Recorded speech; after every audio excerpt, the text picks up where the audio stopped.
Kate, I'm really, really excited to talk to you today for She Can. Tell us a bit about yourself and what you do. I am a 60-year-old feminist, mother and grandmother. I still haven't hung up my marching boots, but I'm also a woman who has spent her career standing beside other women. It seems to me the most important thing we can do is to support one another and to do that positively and with a lot of energy. I think there are two choices in the world. If you feel something isn't quite working or not quite right, you can moan about it or you can do something. And I always prefer to do something, but to try and do it with a smile on my face. Incredible. I mean, you talk from my heart, Kate.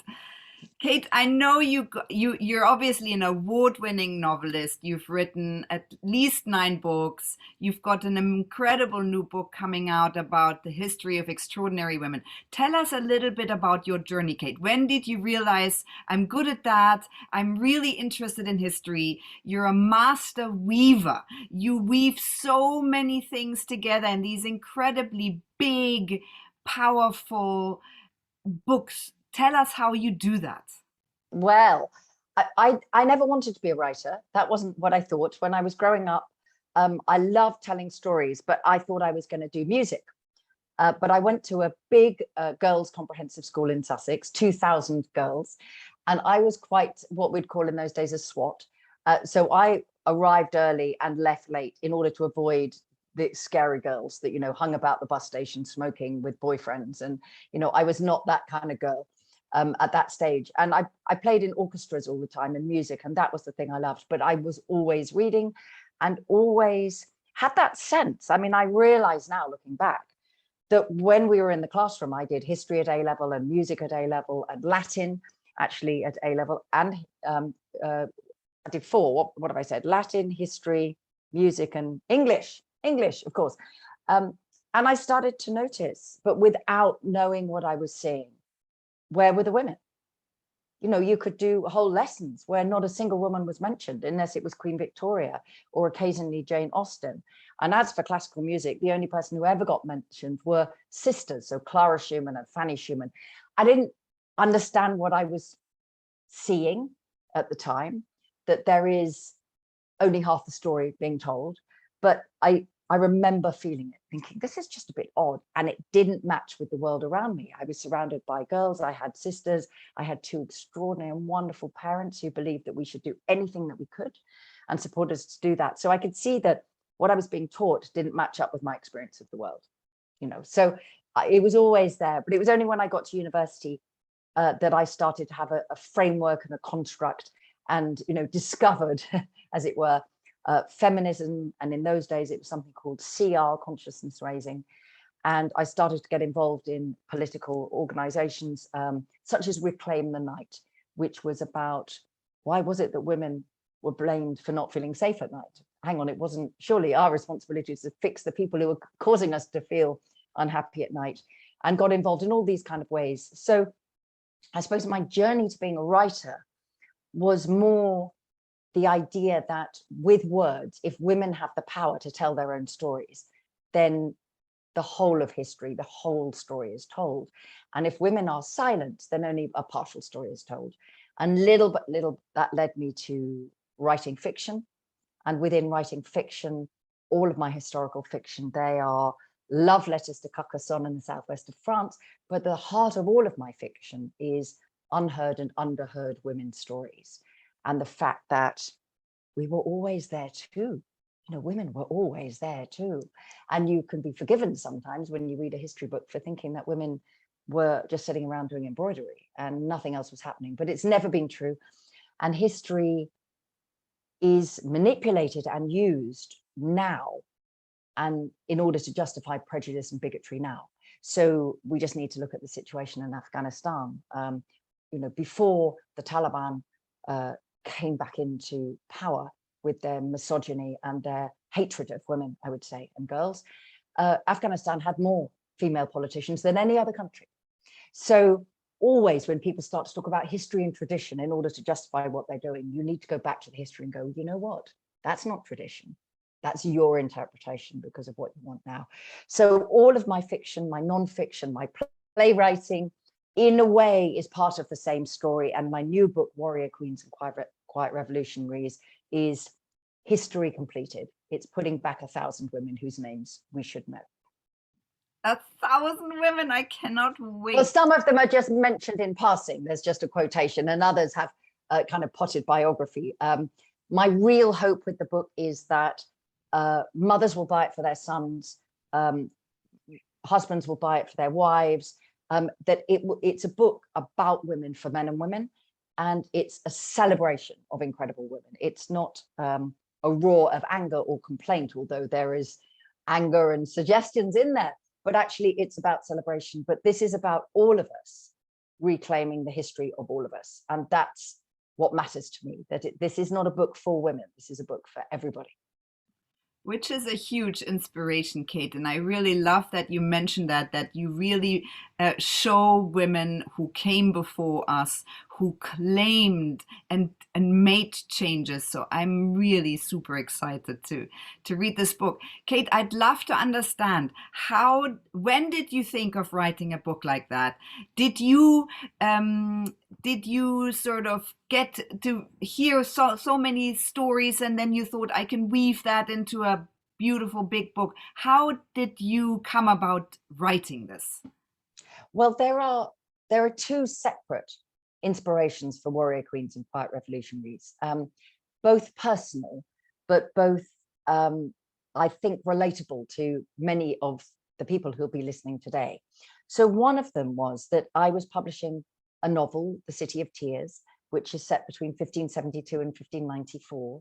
And it's part of a sequence of 4 books about the Huguenot diaspora, following many generations of women through one family, the Joubert family. And I like the public aspects of being an author. I love going to bookshops. I love meeting readers. I love people saying, well, I like this bit, or I didn't like that bit so much. That seems, for me, a novel is completed when it's in the reader's hands. I've done the writing, but the act of reading is what completes that relationship. And so I was publishing in January 2021 and everything was shut. And it was the lockdown in the UK that I think for many people was the most challenging, because there was no end in sight. And by this stage, we could see the craven political leadership, which was driven by greed and self-interest and not about public good. And I think a lot of people were quite despairing. So I thought, okay, I can't do a normal launch. But I thought, well, you know, what I can do is I'm just going to say to some friends, writer friends, tell me one woman from history you think should be better known or you'd like to celebrate. So the children's author and Bond author, Anthony Horowitz, said, Laskarina Bouboulina. And I said, who is she? And he said, oh, she's this incredible Greek admiral, the only woman who's ever been an admiral in the Russian fleet, and she led in the Wars of Independence in the 19th century. I said, that's amazing. Lee Child said, I'd like to recommend all the women of the SOE, the Special Operations Executive, and name some of the ones that he was most impressed by. The broadcaster Claire Balding said, Lily Parr. And I said, who's Lily Parr? And she said, oh, she's the most famous female footballer in the UK, the only female footballer to whom there's a statue. And the women's teams that played before the First World War were the most successful sports teams, but the FA resented the women being so successful, so they shut down the women's game. It was more successful than the men's game. And person after person suggested extraordinary women to me. And so then I thought, okay, I'll just put out on social media. I'll just do the same thing. I said, anybody sitting there, let's celebrate some incredible women in these very dark days all over the world. So just tell me your person. You don't have to explain or justify it, just tell me. And within days, I had thousands of women and men from all over the world, from Saudi Arabia, from Russia, from China, all over the world. And I thought, this is great. I'm still an idealist. I still feel we should endeavor to leave the world better than when we found it, and we should care for it. And it gave me a great deal of hope, because it made me feel, well, actually, most people want to celebrate the great things. They want to celebrate people who've done amazing things. They don't want to rip it all down and drive wedges between people and say, well, because this person looks like that or lives there, they don't matter. So it gave me a great deal of hope in what was quite a dark time, I feel. And then, of course, I started to think, I'm learning so much. I can't believe, as a, campaigning feminist for all of these times, so many women I didn't know, which made me think about, what about all the other women? And out of that, I thought, I'd like to write a book and gather them together in the book. But there are lots of books like that. And this is really important. There's great people doing great work in this field, not least of all on this day, she, and things like you're doing here. So what was it that I could add that was different to what there was already there? It's not just a list of names. And then I discovered during lockdown that my own great grandmother had been a really famous novelist in her day. I did not know this. I knew she'd written. It was always described as she wrote. And when I started to research her history, Lily Watson, who was born in 1849 and died in 1932, despite the fact that she was a best-selling author, despite the fact that she was a privileged white middle-class woman living in London with a great deal of benefit in her life, that she has completely disappeared from the record. You can't find any reference to her anyway. And so I thought, if a woman like that can disappear, what about everybody else? So those two inspirations came together to make the book. And the book is divided into subject areas. So conservationists, women of peace, women of faith, women of war. And in between those are chapters about my detective story into my great grandmother, Lily, in whose footsteps I walk. And I discovered that her real name, her given name, was Martha. My daughter is Martha, but I hadn't known that. Kate, you're making me cry. This is so I know. Powerful. It's so, so it was just like, okay, I've got to write the story. I've got to write the story of my own family and all the hidden women, the quiet women who don't get recorded. And, it's a terrible statistic, but 90% of people who post on Wikipedia, which I think is a wonderful thing, but 90% are men. Now, the minute you do that, you think, okay, well then women are still not being written up in the same ways. But, the strapline of the book, if you like, is history completed. And I feel very passionate about that, because if we don't have the whole story, then we can't really interpret where we've come from and where we are now and where we could be. And that's, this is a book, as I said, to celebrate the people of the past and to honor their achievements, but it's also about how can we make things better. And we should be under no illusions. Things are in many parts of the world getting worse for women, not better. So we can't stand by. We can't stand by. We have to speak out. Thank you for that, Kate. I obviously wholeheartedly agree with you, and it's time now, really, right now is the time to really make a change. And Kate, what do you think? I mean, it sounds to me as if you really are part detective. You're someone who goes and finds the truth and information and then weaves this into a book. What would you say is your superpower? What is my superpower? Stamina, actually. I am really curious. I'm still quite wide-eyed about the marvels of the world and history and all of those things. And if I am trying to track something down, I don't give up. I don't give up. I keep going. And that's been my I suppose my philosophy for all of my career. When I'm setting up the Women's Prize for Fiction, every time a door was shut in my face, I found a different door. If the door is shut and they won't let you in, go round back. So it's the idea that nothing that's worth anything has ever been easy. And it's why the book, I hope that people will share it and buy it for a school library and give it to their friends, because nothing that we have now has not been fought for by somebody. So I think that sort of stamina and persistence is kind of part of my superpower. But I also, at the risk of sounding a bit, Disney, I can find the joy in things, even when it does seem very dark. And I think as a working feminist, if you like, I feel more challenged and anxious about things at the moment than I have done for maybe 25, 30 years, because things that seem so secure are being taken away from women, whether it's education, whether it's bodily autonomy, whether it's just the sense of women's voices being equal. But at the same time, I think staying as positive as you can is really powerful, because I think anger really matters. Of course it does. And being angry and changing things and refusing to accept things. But at the same time, this is where the quiet revolution, I'm the quiet revolutionary rather than a warrior queen. I think that sometimes you can change people's minds, which can have enormous influence and effect on other people, by not going in with your fists raised, but by going and saying, okay, I understand why you're saying that, but what about thinking about it from this point of view? Now, it's easy for me to say I'm a white middle-class privileged woman who has had a great deal of support and opportunity in her life. Absolutely right. But therefore, I suppose my message to women is be yourself. Campaign to make things better for other women in the way you can do it best. And this is the way I can do it best. Kate, thank you. You've preempted my next question. Top tips for other women, which I love. Is there anything you'd like to add? Yes, I would say that it has always been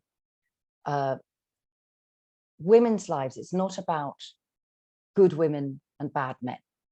It's about all the great women and men, and a system that's called patriarchy that doesn't benefit lovely men either.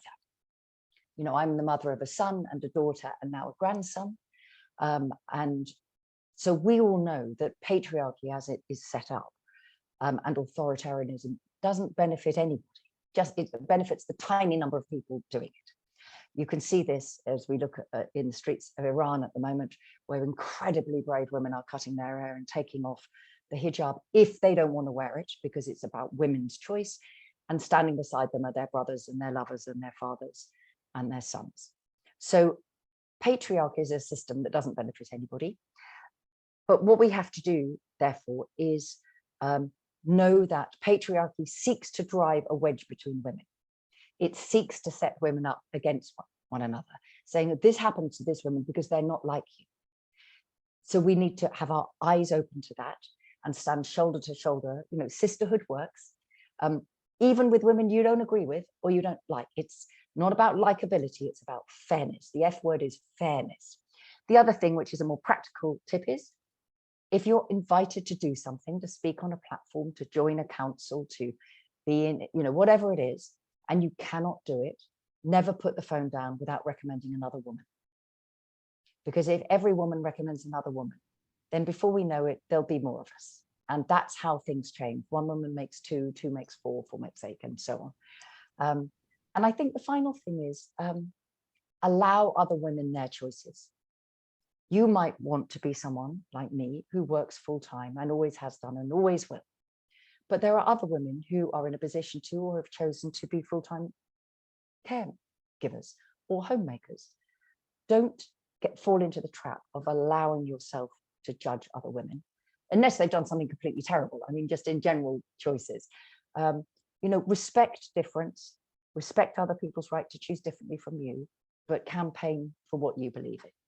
And you know, I was brought up by my mother and father, who just simply thought that the more you put in, the more you got back. And I think that's, you know, advice to live by. And my parents were very much people of their age and their time. And my dad was a very old-fashioned chap, but could not have been more proud. And neither could my ma. So I think it's that idea: do what change you can do in the world, whether it's little or small. Everything makes a difference.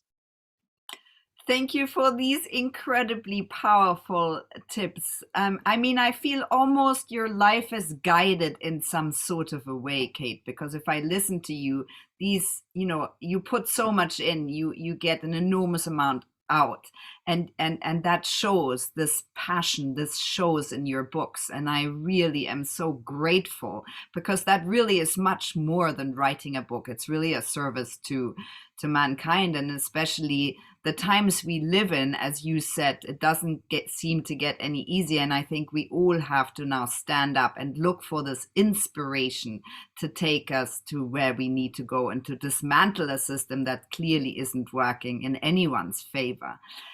Kate, my last question would be, what are your dreams or plans or hopes for your future? Well, do you know, it sounds odd, but I've never really thought in those terms. I've always thought about if an opportunity's come along or there's something that I felt that I wanted to do, I've done that. I've never been somebody who's had a 1-year goal, a 2-year goal, a 5-year goal, a 10-year goal. And I've never, ever thought, where do I see myself in X number of years' time? The thing I feel now, I'm in my 60s, is I don't want to run out of time. So I do feel that I don't want to run out of time. I'm not done. You know, I don't feel done. But I also think that it's really important to have new experiences. So I love writing my novels. I love readers. I feel very grateful every time I have a book out that people want to buy it and read it and borrow it from the library and all of those things. But I also don't want to not challenge myself. So what I'm about to do, Warrior Queens and Quiet Revolutionaries comes out on the 13th of October, and I hope it will be a book that will sit there for a long time. And we're trying to work with schools to make sure that every sixth form college has got a copy, because it starts young, these things. But actually what I'm doing next year, and this is a new career at 61, is I am devising a one-woman show and I'm going on tour. I'm doing a theatre tour, 6 weeks in the spring and 6 weeks in the autumn, all around the UK, with Warrior Queens. And it will be a show with no music and lights and props and a stage set and stuff. And I love theatre, but I do a lot of public speaking, but I'm not a performer. My son is an actor, actually. But this feels very exciting and very nerve-wracking. But this is, I suppose, the way that I live, which is not the project after this or the one after that, but okay, I'm going to try something completely new. And it might be awful and I might not be very good at it and people might not come. And that will be, of course, upsetting and humiliating. But is it better? You know, it's the wonderful Samuel Beckett quote, which is always misquoted. And it's crucial, all the words are there. Try again, fail again. Never mind, fail better. So we'll see. It will, all the dates will be up on my website. So here I am, one woman show about to start in March. I can't wait. Kate, thank you so much for talking to us today. You're unbelievably inspiring. Thank you. It's been lovely to meet you.